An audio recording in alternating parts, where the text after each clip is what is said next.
Thank you, David, and thank you, LSI. I concur with the previous speaker about being excited to be back out into civilization here, as I'm sure many of you are. It's been a very long year. But we are we are Modulim.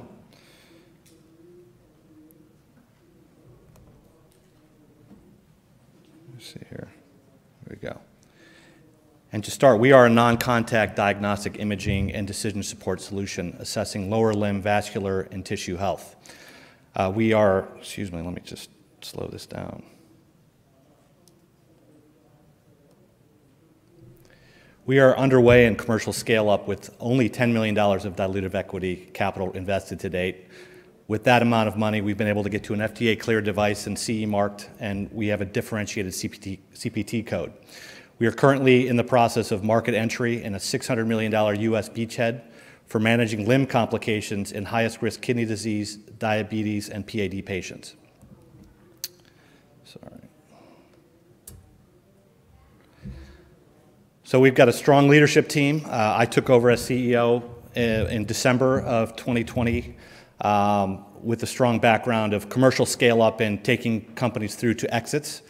Most recently, it was part of the management team at InTouch Health, running marketing and business development there, helping to set up the stage for that eventual exit to Teladoc, and then more recently as Chief Operating Officer of Sientra, where I helped to scale up the company and take the company public in an oversubscribed IPO.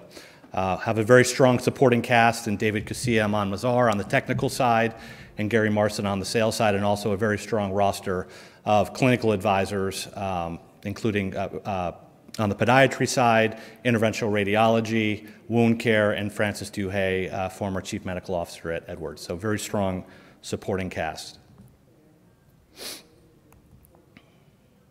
So we're targeting a big and really a growing unmet problem. And in terms of my growing awareness of this crisis for lower limb complications and amputations related to microvascular compromise, it's really astounding. 50% of PAD undiagnosed, a very close tie-in with end-stage kidney disease. You can see the graphic here. This is very real. This is standard of care, unfortunately, to treat these patients as amputation. Today, a chronic wound guides a reactive diabetes, PAD, and kidney disease patient journey. You can see here the patient typically presents with a primary ulcer, makes their way through to treatment, whether a podiatrist, whether wound care, whether a vascular specialist. Ultimately, the ulceration is treated, and unfortunately, that patient starts a cycle back all the way through.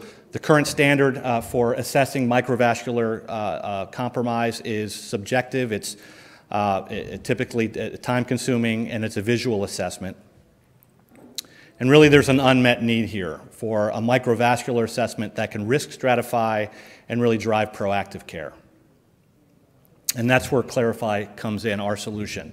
We have a system that quantifies and maps the patient's microcirculation using spatial frequency domain imaging, SFDI, invented out of UC Irvine and spun out into a technology. You can see in the middle of the screen these color-coded biomarker maps. We have 5 proprietary biomarkers that our imaging system captures to really assess perfusion and oxygenation. And really, the power of Clarifi is the insights that those biomarkers provide. Again, this is a real image here, the foot of a patient. There's a visual check, no problems. You can see in the middle the Clarifi imaging with the color coding, the blue there, identifying a focal spot where there's decreased perfusion. This was an observation study. That's an actual ulceration that occurred in the same patient at that very spot where that blue lack of perfusion showed up. That was 13 weeks later, again, without any intervention, without any treatment. And so what we're really doing is taking our technology, our core technology, a combination, again, of hardware and cloud and decision support, and allowing for microvascular assessment at the point of care that enables proactive as opposed to reactive care for this large patient population. And again, this is a real image taken on Clarifi on the left side here. Clinical assessment showing low perfusion, again, identified by the color-coded maps, the blue. The follow-on here was intervention based on that map, And as you can see here, the yellow and the lighter blue is showing that perfusion was resolved. The perfusion came back to the foot, and that's actually with the intervention of a stent.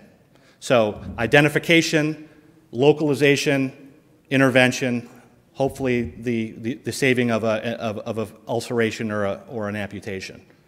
In terms of our go-to-market, we have a flexible imaging as a service model, a razor blade solution. On the one hand, we do sell our hardware either in a subscription service, a monthly fee, up to $1,000 a month, or a hospital or a practice can acquire the capital at $40,000.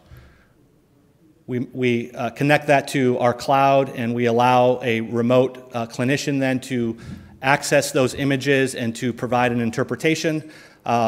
We have a proprietary reimbursement code for that. They get charged, or they get paid about $50 a study, so a bilateral study, they get $50 and they pay us on a per image basis, and that's where the razor blade comes in, up to $15 a study.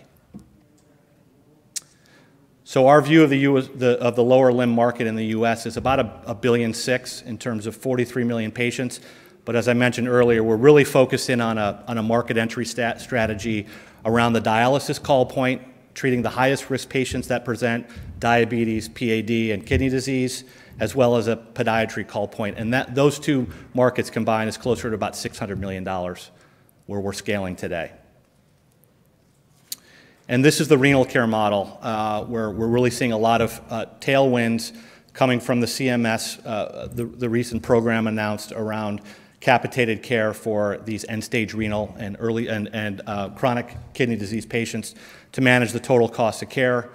We have set up with an existing partner, capital partner, and strategic partner, Fresenius, to begin to deploy our technology into dialysis clinics at the point of care, represented here in the center of that triangle, allowing the nephrologist to do the remote review, to do a consult, and ultimately to intervene and be able to send that patient on the right, to the right place in triaging a coordinated care path. So it's nephrologist-led care coordination, using Clarifi for rapid image capture, and then providing measurable data metrics for follow-up and then in that preventative care. This is a very strong value proposition for that model, where these providers are being paid millions of dollars to manage these kidney patients. You can imagine here, this is a very typical large practice where they're managing a number of ESRD patients. The cost to manage that care, they're getting $200 million. And the idea here is that if you can prevent some of these really costly ulcerations and amputations, there's an opportunity to save up to $1 to $2 million for that provider, providing a strong financial value proposition. And then, of course, the clinical value proposition is profound as well, allowing hundreds of these patients to avoid hospitalization when they're at a very sick point in their lives, as well as avoiding amputations. This is a very capital-efficient scaling model, being able to target this renal care and being able to go after these dialysis clinics, as they are really motivated to provide whole patient care now for these renal patients. There are 7,500 clinics in the U.S. The nice part of it for us is we don't have to build a big sales team. We can be very efficient, and to the extent that we can penetrate these dialysis clinics, this is a $125 million beachhead that we can penetrate in a very capital-efficient way between Fresenius and DaVita alone. We have an exciting roadmap in terms of our solution. Today, we are selling at the point of care. Our whole vision here is to continue to work on miniaturizing the device, taking it down to a point where it can be brought into the home potentially, while we also work in parallel on decision support and AI to make our solution all the more predictive in terms of treating these patients. We're raising $20 million. We've got great momentum now going in terms of that fundraising. Really, the use of funds is to execute a focused go-to-market plan, continue to move forward with our scale-up in the renal care and with podiatrists, developing a next-generation Clarifi, as I mentioned, that is smaller in form factor, so we can reduce the cost and really focus on the value of the predictive AI part of our solution, and then finally seeding business development to begin adjacent revenue streams. With that, Thank you very much. The time is now. This is, as of end of March, this is the American Heart Association statement on reducing non-traumatic lower extremity amputations by 20%. It's time to get to our feet, and the time is now. So thank you very much.